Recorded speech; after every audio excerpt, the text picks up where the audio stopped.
चलो आप में से कोई भी एक जनरल कॉमन सेंस से कौन बताना चाहेगा बजट होता क्या है?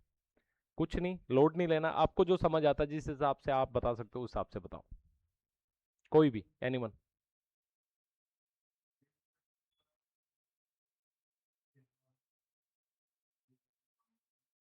Okay, very good. और कोई?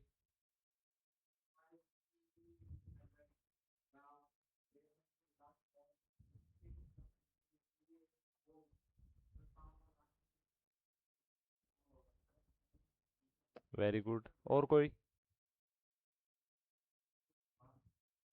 है? वित्तीय योजना। ठीक है। देखो, देश को भूल जाओ, राज्य को भूल जाओ, है ना? देश को भूल जाओ, राज्य को भूल जाओ अभी के लिए, वैसे नहीं भूलना है, देश को कभी नहीं भूलना है ना? बट अभी के लिए साइड रख दो। अपने घर के बारे में सोचते हैं। क्या होता है हमारे घर का बजट? पहली चीजें, दो सेपरेट चीजें होती है। एक इनकम होती है, दूसरा खर्चा होता है ना? इसमें तो कोई डाउट नहीं है किसी को। भाई कुछ जगह से पैसा आता है, कुछ जगह पैसा जाता है। Point number one. कैसे आता है, कहां से आ सकता है? जैसे हम किसान परिवार से, तो खेती से जब हम उपज को बेचते हैं तो वहां से पैसा आएगा, पॉइंट नंबर वन। दूसरा, अगर कोई नौकरी पेशा में है तो नौकरी से सैलरी आएगी। ठीक है। तीसरा, अगर मान लो कोई प्रॉपर्टी हमने बेची हो, उसका पैसा आएगा, है ना? मान लो कभी खरीदी हो, उसको बेचा हो, उसका पैसा आएगा। तो इस तरह से हमारे अलग अलग सोर्स हो गए, किसके? इनकम के। इसी तरह हमारे हो गए एक्सपेंडिचर भी, यानी कि खर्चे भी होंगे। किस तरह के होंगे? आपकी फी वगैरह के लिए खर्चा किया मान लो, ये एक तरह का खर्चा हो गया। दूसरा, आपके पेरेंट्स ने कोई मकान बना दिया, तो उसका खर्चा हो गया। तीसरा, कि जस्ट मान लो वाटर बिल पे किया या बिजली का बिल पे किया, तो ये एक तरह का खर्चा हो गया ना? तो ये बड़ा बड़ा एक आउटर लाइन में अगर आप समझे तो बजट कुछ भी नहीं है, देश की अर्थव्यवस्था भी कुछ भी नहीं है। वो जस्ट हिसाब है किस बात का? पैसे आने का और पैसे जाने का। समझ गए सिंपल बात? तो ये हमारा बजट है। इसी तरह से आगे देखते हैं अपन कैसे। अगर स्पेसिफिक बजट की अपन बात करें,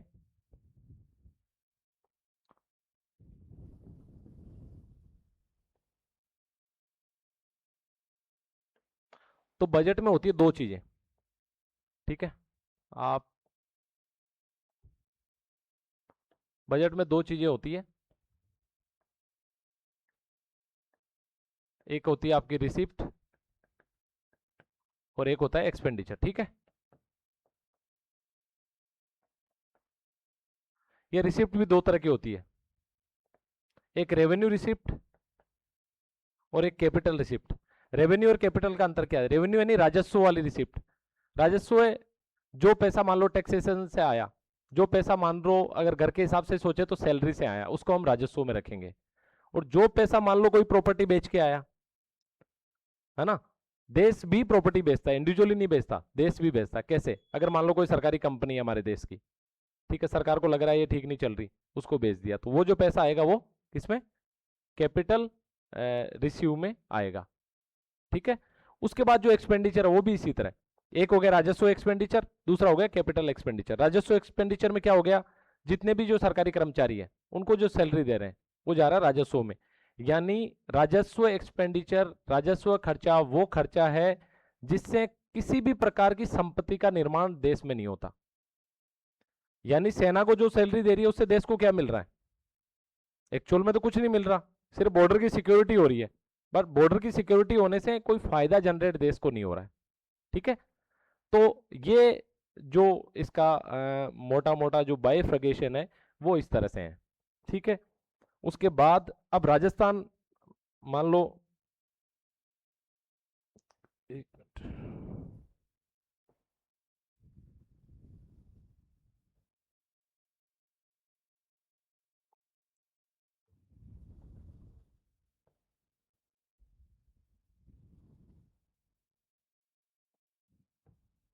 ये प्रॉब्लम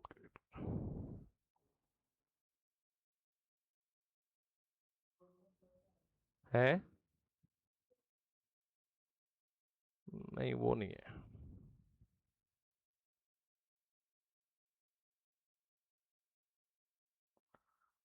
ठीक है। तो इसी तरह राजस्थान का जो अभी बजट आया है, ठीक है, इसके मेन हमारे राजस्व के संकेतक क्या क्या है वो अपन पढ़ लेते हैं।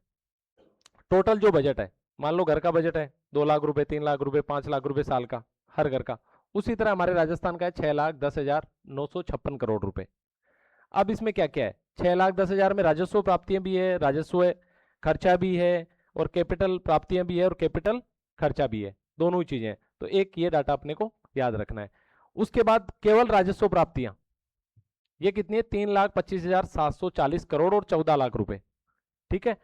और व्यय का अनुमान देखो, एक और चीज है, थोड़ा ये समझना पड़ेगा कि बजट और आर्थिक सर्वेक्षण में क्या अंतर है।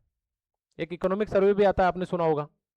इकोनॉमिक सर्वे ये बात बताता है कि पिछले एक साल में सरकार ने क्या किया, यानी अभी हम 2026 में हैं, तो इकोनॉमिक सर्वे हमें यह बात बोलता है कि 2025 1 अप्रैल से लेके 30 मार्च 2026 तक सरकार ने क्या किया। यह बात कौन बोलता है, इकोनॉमिक सर्वे। बजट ये बोलता है कि 1 अप्रैल 2026 से लेके 30 मार्च 2027 तक हम क्या करने वाले हैं, यानी कि आगे की प्लानिंग होती है। इसमें क्या होता है, अनुमान होता है। तो वे का अनुमान आएगा, इसमें कितना है, 3,50,054 करोड़ 7 लाख रुपए, ये टोटल अनुमान है।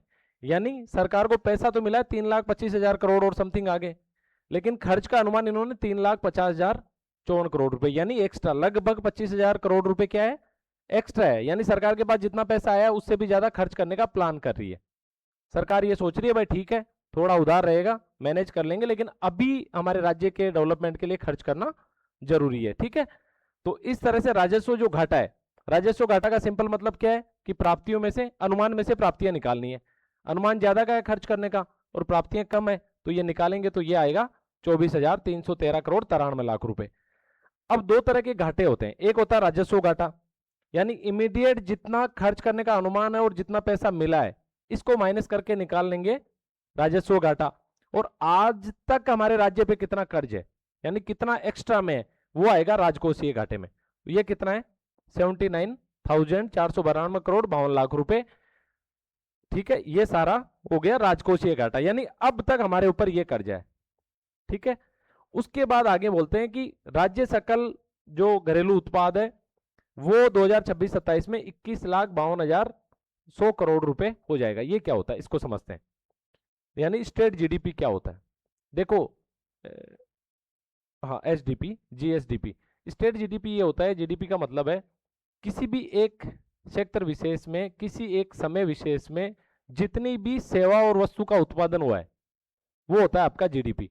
यानी पिछले एक साल में 2026 और 27 में राजस्थान स्टेट में जितनी भी सेवाएं से पैसे का निर्माण हुआ है, जितनी भी वस्तुओं का निर्माण हुआ है, वो आपका स्टेट जीडीपी हो गया। तो ये अपना टोटल कितना, 21,52,100 करोड़ रुपए। और इस जीडीपी का 3.69% हमारा क्या है, कर्ज है। ये जो राजकोषीय घाटा है ये इसका कितना है, 3.69%, ठीक है। बात समझ आई इतने में। ये पहली चीज होगी, हमारे बजट का टोटल आकार हो गया। उसके बाद हमारे राजस्व की प्राप्तियां ये हुई, हमारा जो अनुमान है वो 3,50,000 यानी लगभग 24,313 करोड़ ज्यादा है हमारी प्राप्तियों से भी। उसके बाद अब तक का हमारा जो कर्ज है वो इतना है, जो कि हमारी जो स्टेट जीडीपी है एक साल की, उसका लगभग 3.5-4% टोटल है, ठीक है। उसके बाद आगे देखते हैं अपन, आगे इन्होंने क्या बोला है, बजट को 10 स्तंभों में बांटा है। अब देखो, अगर हम घर के बजट की बात करें तो घर के बजट में क्या आएगा, घर के बजट में ये आएगा कि भाई चलो ठीक है यार, इस साल की हमारी ये प्लानिंग है, हमें इस तरह अपना खर्चा करना है, या इस साल में ये सामान खरीदना है, या इस साल में मान लो किसी खेत की तारबंदी करवानी है, ये प्लान होता है घर का। तो इसी तरह स्टेट का भी प्लान होता है कि स्टेट के लिए अभी इंपॉर्टेंट चीजें क्या है, स्टेट के लिए सबसे जरूरी चीजें अभी क्या है, जिससे कि राज्य का विकास हो सके और हमारे लोगों को सबसे ज्यादा उसका फायदा मिल सके। तो इसमें इन्होंने 10 जो है स्तंभ बनाए, और पहला जो स्तंभ है वो है अवसंरचना का विकास, यानी इंफ्रास्ट्रक्चर एक्सपेंशन। और इंफ्रास्ट्रक्चर में 3 चीजें आती है, पहला आता है सड़क, दूसरा आता है पेयजल, और तीसरा है ऊर्जा। ये जो सेगमेंट हमारे बजट ने बांटा है, आप समझना बात को, दोबारा बताता हूं। बजट बना लिया, बजट बना के ये बोला कि भाई इस साल के बजट में 10 मेन एरिया है जिसपे राज्य सरकार को काम करना है, ठीक है। 10 मेन एरिया का जो सबसे पहला एरिया है वो है इंफ्रास्ट्रक्चर यानी अधोसंरचना, जितनी भी सड़क का निर्माण हो गया, पुल का निर्माण हो गया, या पेयजल संबंधी जो निर्माण हो गया, या ऊर्जा से संबंधित कि हम कितने सौर पार्क बनाएंगे, ये सारी चीजें, ये हमारा पहला स्तंभ हो गया। तो इस पे सरकार क्या बोल रही है, इस पे अपन देख लेते हैं। सरकार ने ये बोला है कि 1800 करोड़ रुपए की लागत से तो राज्य राजमार्ग का निर्माण किया जाएगा। देखो, हमारे जो नेशनल हाईवे होते हैं उनका निर्माण करती है केंद्र सरकार, लेकिन जो स्टेट हाईवे होते हैं उनका निर्माण करती है राज्य सरकार। तो इस तरह से इन्होंने बोला है कि लगभग 1800 करोड़ रुपए के स्टेट के राजमार्गों का निर्माण हम लोग इस साल करेंगे, यानी अगले फाइनेंशियल ईयर में 2026 से लेकर 2027 तक। दूसरा उन्होंने बोला 250 जो अटल पथ है 500 करोड़ की लागत से वो बनाएंगे। अटल पथ क्या है, ये एक योजना थी राज्य सरकार की, जिसमें केंद्र सरकार की, जिसमें जो मेन सड़क होती है, जैसे जो सड़क आपके गांव में एंटर की, अब आपके गांव की जो मेन सड़क है उसको अटल पथ ये लोग बोलते थे, जो 1 किलोमीटर से लेकर 2 किलोमीटर की डिस्टेंस तक होती थी। तो इसको 250 अटल पथ की घोषणा इन्होंने करी है, और 500 करोड़ रुपए की लागत से, यानी 500 करोड़ रुपए का एलोकेशन यहाँ पे कर दिया इन्होंने। आगे इन्होंने बोला है कि आरओबीज और आरयूबीज, देखो आरओबीज क्या होते हैं, ये होते हैं रेलवे ओवर ब्रिज, मतलब हमारे रेलवे लाइन के ऊपर के, और ये हो गए अंडर ब्रिज। इन पे भी 920 करोड़ रुपए खर्च करने का इन्होंने बोला इस साल। आगे हाईवे पे लगभग ये 2000 जो कैमरे हैं 100 करोड़ की लागत से, ताकि एक्सीडेंट वगैरह को मॉनिटर कर सके। तो ये कार्य इन्होंने किस सड़क निर्माण में, जो कि हमारे इंफ्रास्ट्रक्चर का है, इसमें ये पैसे अलॉट किए कि भाई हमारा ये प्लान है। आगे पेयजल की बात आती है, तो अमृत 2 एक मिशन है जो कि शहरों में पेयजल के लिए कार्य करता है। तो उसमें 3 लाख कनेक्शन की इन्होंने बात बोली है, बहुत इंपॉर्टेंट नहीं है, डाटा अपने को याद नहीं रखना है।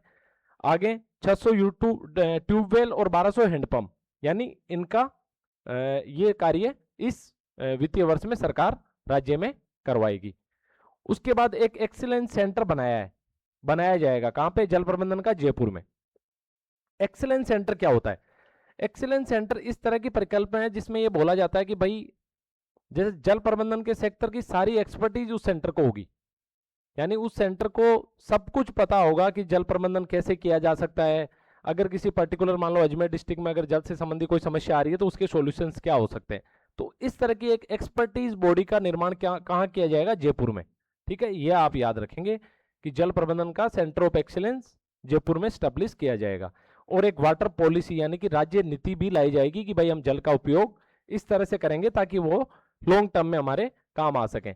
आगे ऊर्जा वाले सेक्टर में नए सौर पार्क बना रहे हैं, कहां पे, बीकानेर में बना रहे हैं, मेहरासर, दीनसर, बराला, सवाईसर, करनीसर, भटियान और बिकोलाई में, और जैसलमेर में रागुआ सेवा के अंतर्गत।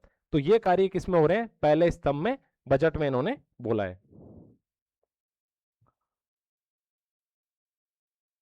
उसके बाद दूसरा जो स्तंभ है वो इन्होंने बोला है नागरिक सुविधाओं से गुणवत्तायुक्त जीवन स्तर में वृद्धि, यानी हम ऐसी सुविधाएं विकसित करेंगे जिससे कि लोगों का जीवन ठीक बने। ये इनका दूसरा सेंटर पॉइंट है इस बजट का।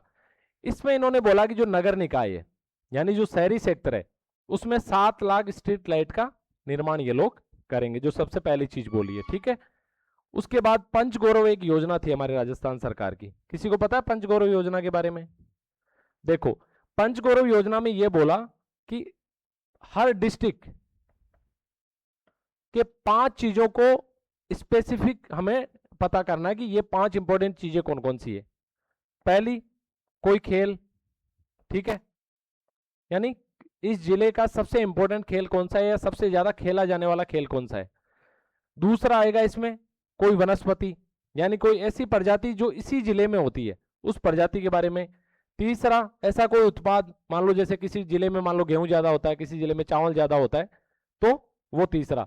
और चौथा इसमें था कि कोई भी एक पदार्थ, इस तरह जैसे अजमेर का हमारे यहाँ मार्बल फेमस है तो मार्बल इसमें आ जाएगा। तो इस तरह जो पंचगौरव योजना है उनके उन्नयन के लिए, यानी उस योजना को अच्छे से लागू हो जाए, उसकी जो रिक्वायरमेंट है उसको फुलफिल करने के लिए उन्होंने 150 करोड़ रुपए का प्रावधान इसमें किया है। ठीक है,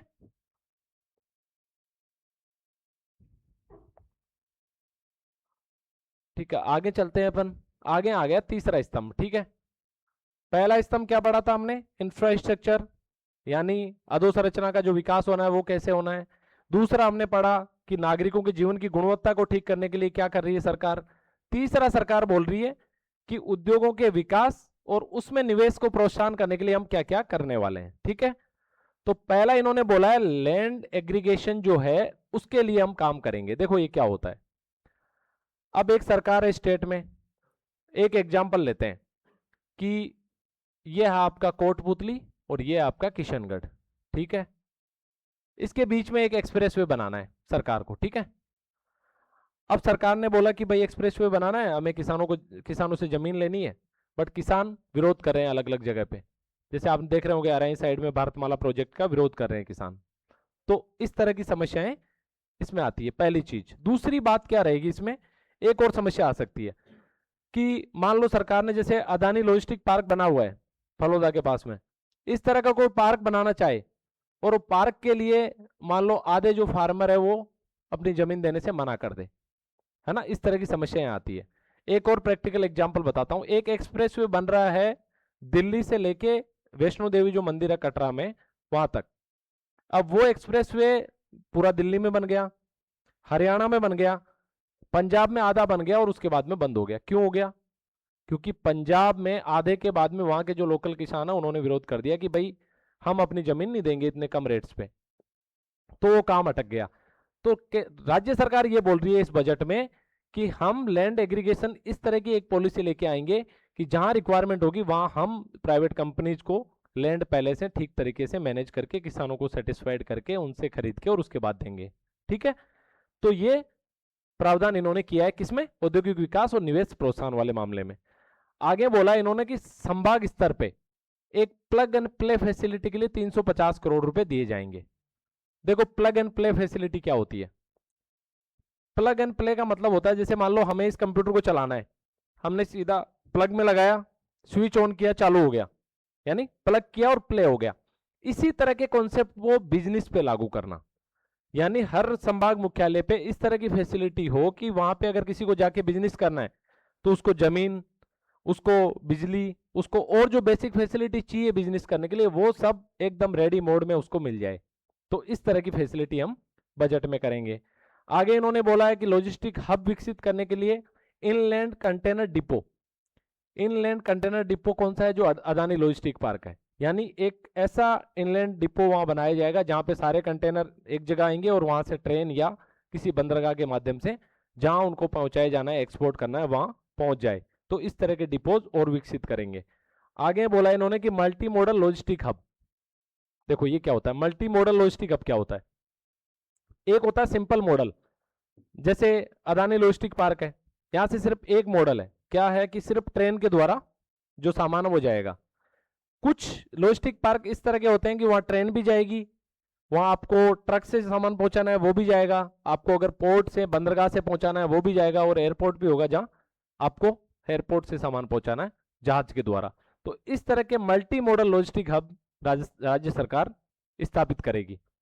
आगे इन्होंने बोला है कि मिट्टी से जुड़े हुए जो कलाकार है उनके उत्थान के लिए 5000 इलेक्ट्रिक व्हील, यानी घूमने वाले जो चक्के होते हैं, जैसे पहले जो मिट्टी का काम करते हैं तो वो शायद मिट्टी के ही बने होते हैं, बट अब जो इलेक्ट्रिसिटी से चलने वाले व्हील राज्य सरकार देगी। तो ये प्रावधान किए हैं इन्होंने तीसरे इस स्पेसिफिक डोमेन में। आगे चलते हैं, हम चौथे स्तंभ की बात करते हैं। 3 स्तंभ की बात कर ली, कौन कौन से थे बताइए आप? सबसे पहला इंफ्रास्ट्रक्चर, दूसरा, तीसरा, वेरी गुड। तो चौथा है मानव संसाधन का सशक्तिकरण। मानव संसाधन क्या है? यानी आप और हम, हमारा इंडिया का जो ये यूथ है, हमारे राज्य का जो यूथ है, ये मानव संसाधन है। और एक चीज बोली जाती है अभी कि हमारी लगभग 65% जो पॉपुलेशन है वो वर्किंग है, यानी काम करने वाली पॉपुलेशन है। बाकी दुनिया में वृद्ध लोगों की संख्या बढ़ती जा रही है। अब आप एक चीज सोच के देखिए, अगर एक काम करने वाले व्यक्ति पे 5 आदमी निर्भर हो जो काम नहीं करते हो, तो क्या वो घर प्रोग्रेस करेगा? नहीं करेगा। अगर 3 काम करने वाले हो और 2 लोग अगर निर्भर है तो वो ठीक है, काम चल जाएगा। तो इस तरह के जो सिचुएशन है उसमें हमारा कंट्री अभी है। तो हमारे पास मैन पावर, अच्छी मैन पावर है जो कि यंग और वर्किंग मैन पावर है। तो हर सरकार का ये मतलब सोचती है सरकार इस तरह कि भाई हम अपने यंग लोगों को किस तरह एम्पावर कर सके, किस तरह उनको स्किल दे सके, लेकिन वास्तविकता इससे बिल्कुल अलग है। सरकारें क्या करती है कि कागजों में तो सारी चीजें करवाती है बट एक्चुअल में कुछ नहीं होता। अभी रिसेंट एक रिपोर्ट आई है, हमारे जितने भी ग्रेजुएट है जिन्होंने कॉलेज कंप्लीट कर ली, उसमें से 70% लोग किसी काम के काबिल नहीं है। मतलब वो कुछ नहीं कर सकते, उनको एक सिंपल कंप्यूटर ऑपरेट करना नहीं आता, एक सिंपल फोटोकॉपी करना नहीं आता, उनको जो भी स्ट्रीम उन्होंने पढ़ी है उस स्ट्रीम का भी कुछ नहीं आता, तो उनको कोई इंडस्ट्री काम में नहीं लगा रही है। तो एक्चुअल में आप सोच के देखो कि उन आदमियों का पढ़ना या नहीं पढ़ना बराबर है, क्या अंतर है उसमें? कोई अंतर नहीं है। तो इस तरह तभी तो स्किल डेवलपमेंट की इतनी बात करती है, बट उसमें भी दुनिया भर का फर्जीवाड़ा है। उसमें मान लो जिस सेंटर को ऑथराइज किया वहां आप गए नहीं गए, कैसे भी वो चीजें होती है, आप सब जानते हैं वो। तो यहां भी राज्य सरकार बोल रही है कि हमारी जो ये मैन पावर है, हमारा जो ये मानव जो संसाधन है, इसको हम कैसे एम्पावर करें, इसको कैसे मजबूत करें। तो एक योजना ये लेके आए हैं, युवा स्वरोजगार योजना। यानी ऐसे युवा लोग जो काम करना चाहते हैं अपना खुद का और उनको कैपिटल यानी कि मनी की आवश्यकता है, तो ऐसे 1 लाख युवाओं को 10 लाख रुपए तक का लोन देंगे ये। किस पे? बिल्कुल मुफ्त, यानी बिना किसी ब्याज के। और इसके लिए 1,000 करोड़ रुपए इन्होंने बजट में डाल दिए हैं। तो पहला काम युवाओं के लिए ये किया है। दूसरा किया है एनटीए की तर्ज पे प्रदेश में आरएसटीए। देखो एनटीए क्या है, ये केंद्र की नेशनल टेस्टिंग एजेंसी है, ठीक है। एनटीए यानी जितने भी जो एंट्रेंस एग्जाम करवाती है केंद्र लेवल के, ये एजेंसी करवाती है एनटीए। कौन कौन से? जैसे आपका होगा यूजीसी नेट हो गया, नीट वाला हो गया, आईआईटी जेई वाला एग्जाम हो गया, ये सारे एग्जाम कौन कराती है? National testing agency. इस तरह की एजेंसी की हमारे यहाँ कमी है, मतलब हमारे यहाँ नहीं है। तो अब सरकार ने बजट में बोला है कि हम भी राजस्थान स्टेट टेस्टिंग एजेंसी की स्थापना हमारे यहाँ करेंगे, ताकि हमारे यहाँ जो एंट्रेंस एग्जाम है, जैसे आपका सीईटी है, ये सब एग्जाम अब कौन सी एजेंसी करवाएगी? ये आरएसटीए एजेंसी करवाएगी, ठीक है। आगे अपन देख लेते हैं। 150 जो महाविद्यालय हैं उनमें रानी लक्ष्मीबाई केंद्रों की स्थापना करेगी, ठीक है।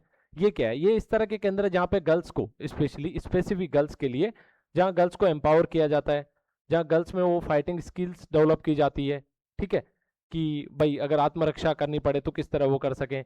उनको एक बेसिक बेसिक जो इवैक्यूएशन वाली जो टेक्निक्स है वो इस कोर्स में सिखाई जाती है। तो इस तरह उन्होंने बोला है कि 150 जो हमारी विश्वविद्यालय है उनमें ये सेंटर एस्टेब्लिश करेंगे, जिससे कि 25,000 जो छात्राएं हैं वो लाभान्वित होगी। तो एक इन्होंने ये काम किया है। उसके बाद एक इन्होंने एक कार्यक्रम बनाया ड्रीम। देखो ये क्या है? Digital readiness and empowerment through assisted mentoring programme. Digital यानी इलेक्ट्रॉनिक रूप से, रेडीनेस यानी तैयार करना, एम्पावरमेंट यानी मजबूत करना, थ्रू किसके द्वारा? असिस्टेड मेंटरिंग के द्वारा। यानी जो युवा लोग हैं उनकी इस तरह से मेंटरिंग करेंगे कि वो अपने कैरियर को ठीक से ऑप्ट कर पाए, अपने कैरियर को ठीक से कर पाए। तो इस तरह इन्होंने बोला कि 50,000 जो स्टूडेंट है वो इससे लाभान्वित होंगे। कैसे करवाएंगे, क्या कार्य योजना रहेगी, ये बातें अभी बजट में नहीं आई है। इन्होंने सिंपल इतना बोला है कि भाई ये ड्रीम एक प्रोजेक्ट हम लेके आ रहे हैं और इस ड्रीम कार्यक्रम के तहत हम बच्चों को मेंटरशिप देंगे ताकि उनको एक अच्छा कैरियर मिल सके। उसके बाद स्टार्टअप के लिए, स्टार्टअप कौन से होते हैं? स्टार्टअप होते हैं जिन्होंने खुद का अभी कोई छोटा मोटा काम शुरू किया है। ऐसे स्टार्टअप के लिए वाइब्रेंट एक कार्यक्रम लेके आए हैं। वाइब्रेंट में क्या है कि उनको भी इस तरह की जो डिजिटल एड है जो सरकार है वो प्रोवाइड करवाना चाहती है ताकि वो भी अपने बिजनेस को ग्रो कर सके।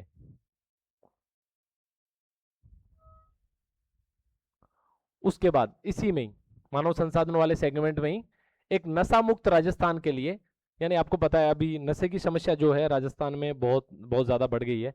स्पेशली पहले पश्चिमी राजस्थान में ये समस्या थी, बट अब तो मतलब हमारा पूरा लगभग राजस्थान इसकी जद में। तो इसको लेके सरकार ने एक रात सवेरा करके एक कार्यक्रम लॉन्च किया है। देखो सिंपल पूछा जा सकता है रात सवेरा क्या है? तो ये क्या है? स्टेट वाइड यानी कि पूरे राज्य में एंटी ड्रग्स यानी जो इस तरह का नशा कर रहे हैं उसके खिलाफ विजिलेंस। विजिलेंस का मतलब होता है एक नजर रखना, तहकीकात करना, जांच करना, मतलब विजिलेंट रहना। एनफोर्समेंट यानी विजिलेंट रह के उसको रोकना भी। रिहेबिलिटेशन यानी जो नशे के आदी हो गए हैं उन लोगों को दोबारा ठीक एक नॉर्मल जिंदगी, उनको नशा छुड़वाना और उनको सेटल्ड करना। एंड अवेयरनेस और जागरूकता फैलाना। ये कार्यक्रम जो है ये भी युवाओं के लिए मानव संसाधन को इंप्रूव करने के लिए, क्योंकि आप सोचो वहीं पे आ जाते हैं। अब हमारे पास यंग मैन पावर तो है, लेकिन अगर वो नशा कर रही है तो वो क्या काम करेगी? किसी काम करने के काबिल रहेगी नहीं। तो इस तरह ये राज सवेरा जो कार्यक्रम है एग्जाम में सीधा ही पूछा जा सकता है राज सवेरा क्या है। आगे एक आई स्टार्ट एम्बेसडर प्रोग्राम है, ये भी जो उभरते स्टार्टअप है उनकी हेल्प करने के लिए सरकार ने ये किया है। देखो मैं आपको इतने सारे वर्ड सुन के आपको लग रहा होगा, सरकारें क्या है दो स्तर पे चलती है, एक कागजी बात होती है और एक जमीनी बात होती है। कागजी बातें सारी इतनी है, अब ऐसे लग रहा है कि बिल्कुल राम राज्य आ जाएगा राजस्थान में अगर इतनी सारी चीजें हो रही है तो 1 लाख लोगों को लोन भी मिल जाएगा 10 लाख रुपए, तो पता नहीं कितने बिजनेस एक्सपेंड हो जाएंगे। बच्चों के पीछे बात हो रही थी कि उनकी मेंटरशिप हो जाएगी, बट ये सारी चीजें हमारा सिस्टम इतना वीक है कि जमीनी स्तर पे एग्जीक्यूट नहीं होती है ना। कागजों में सरकारें वाहवाही कर लेगी, ये सारे डेटा भी दे देगी ये सारी चीजें, लेकिन वास्तविकता में बहुत कम चीजें बदलती है ना। तो उस तरह से आप इन कार्यक्रमों को समझे। आगे एक राज पहल करके, अब देखो यही इस पे ही बात कर लेते हैं, इस पे दोबारा आएंगे। राज पहल करके एक पोर्टल इन्होंने एक ऑनलाइन स्कीम चालू करी है। क्या है? Portable access for holistic and assisted learning, यानी सिखाने के लिए एक ई स्कूल होगी हर जिले में जो बच्चों को जा जाके पढ़ाएगी। कितनी हास्यास्पद बात है, प्रत्येक जिले में एक स्कूल ऑन व्हील होगा। जो स्कूलें ऑन व्हील छोड़ो, जो एग्जिस्टिंग स्कूल्स है उनकी क्या हालत है सरकारी स्कूलों की, आप सबको पता है, हम सबको पता है, ठीक है। वहाँ टीचर्स नहीं है, वहाँ बेसिक फैसिलिटीज नहीं है, वहाँ गर्ल्स के लिए टॉयलेट नहीं है, वहाँ पे पीने के लिए पानी नहीं है, वहाँ बैठने के लिए दरी नहीं है, वहाँ स्कूल में टीचर के बैठने के लिए चेयर नहीं है, स्कूल में टीचर नहीं है। वो सारी चीजें छोड़ के ये देखो कितने सुनने में कितना अच्छा लग रहा है कि राजस्थान ऐसा स्टेट है जो एक स्कूल ऑन व्हील चला रहा है, क्योंकि स्कूल जा जाके पढ़ाएगी जिले में लोगों को, है ना। तो इस तरह के ये कार्यक्रम इन्होंने इस बजट में बनाए हैं। तो ये लेकिन हमारे लिए जरूरी है, हमें एग्जाम में पूछा जा सकता है राज पहल क्या है। तो राज पहल क्या है? राज पहल एक सिंपल इस तरह की ई स्कूल है जो ऑन व्हील यानी कि जिले में जाके और असिस्ट करेगी, लर्निंग को लोगों को सिखाएगी। उसके बाद राज सुरक्षा, ये एक अच्छी पहल है।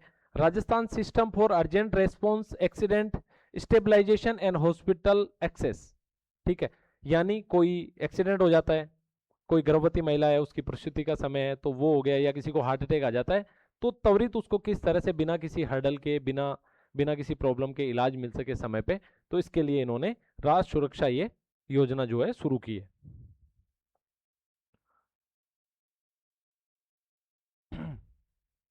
उसके बाद एक और राज ममता, ये भी इसी सेगमेंट में है। राज ममता भी क्या है कि Rajasthan mental awareness mentoring and treatment for all programme, यानी सभी के लिए। आज आपको पता है मेंटल हेल्थ जो है आज के टाइम में सिर्फ इंडिया का ही नहीं पूरी दुनिया का एक सबसे बड़ा चैलेंज बन चुका है। देखो है कि आज के टाइम में भाग दौड़ है लोगों की जिंदगी में, काम के तनाव और दबाव ज़्यादा है, सोशल जो रिश्तों में आपस में बैलेंस है उन सब में प्रॉब्लम्स है, तो इन सब की वजह से स्ट्रेस होता है, और स्ट्रेस होने की वजह से फिर कई सारी मानसिक बीमारियों का कारण बन जाता है। तो इसको लेके सरकार राज ममता एक कार्यक्रम लेके आई है। तो क्या करेगी इसमें, जस्ट जो इस तरह के लोग हैं उनकी काउंसलिंग करेगी, उनसे बातचीत करेगी, और उनकी जो मेडिसिन वगैरह है वो सारी सजेस्ट करेगी। तो ये रहेगा, और हर जिला मुख्यालय पे, यानी जैसे अजमेर जिला, जयपुर जिला, भरतपुर, जहाँ भी जो जिला मुख्यालय है वहाँ पे मेंटल हेल्थ केयर सेंटर की स्थापना करेगी। आगे एक मोक्ष वाहिनी योजना सरकार लेके आई है। इन्होंने बोला है मान लो किसी की डेथ हो जाती है, तो डेथ होने के बाद मोर्चरी यानी जो शव खाना है वहां से उस व्यक्ति के घर तक एक फ्री एम्बुलेंस सुविधा, ताकि सम्मान के साथ उसका शव वहां पे पहुंच सके। तो एक ये योजना भी सरकार लेके आई है। तो ये बजट के जो 10 सेगमेंट थे, यानी कि 10 स्तंभ की बात करी थी, उस 10 में से ये 4 स्तंभ हमने पढ़े हैं। आप रिमाइंड करो दोबारा। सबसे पहला इंफ्रास्ट्रक्चर, अवसंरचना वाला, सबसे दूसरा जीवन, तीसरा वेरी गुड, चौथा मानव संसाधन। तो इनसे समझ क्या आता है, अगर आप एक होलिस्टिक परिदृश्य में देखो तो कि सरकार के लिए इंपॉर्टेंस किन चीजों की है, सरकार किस लिए है, सरकार क्या सोच रही है, सरकार का एक पर्टिकुलर एम क्या हो सकता है इन सब चीजों के पीछे, तो आपको एक क्लैरिटी मिलेगी। देखो ये सब डेटा है, एग्जाम में ये डेटा पूछा जाता है, ये सब आपके अभी अपकमिंग कोई एग्जाम नहीं है तो ये डेटा उस तरह से इंपॉर्टेंट नहीं है कि आप राज ममता याद करें या उस तरह से। आपके लिए अभी इंपॉर्टेंट ये है कि आप इस बात को समझें कि बजट क्यों बनाया जाता है, बजट के सेगमेंट क्या होते हैं, सरकारें किस तरह सोचती है, क्या उनकी प्रायोरिटीज लिस्ट होती है कि मेरे लिए ये सबसे ज़्यादा इंपॉर्टेंट है, ये उसके बाद इंपॉर्टेंट है, ये उसके बाद इंपॉर्टेंट है। तो ये सारी बातें हमने करी, ठीक है। और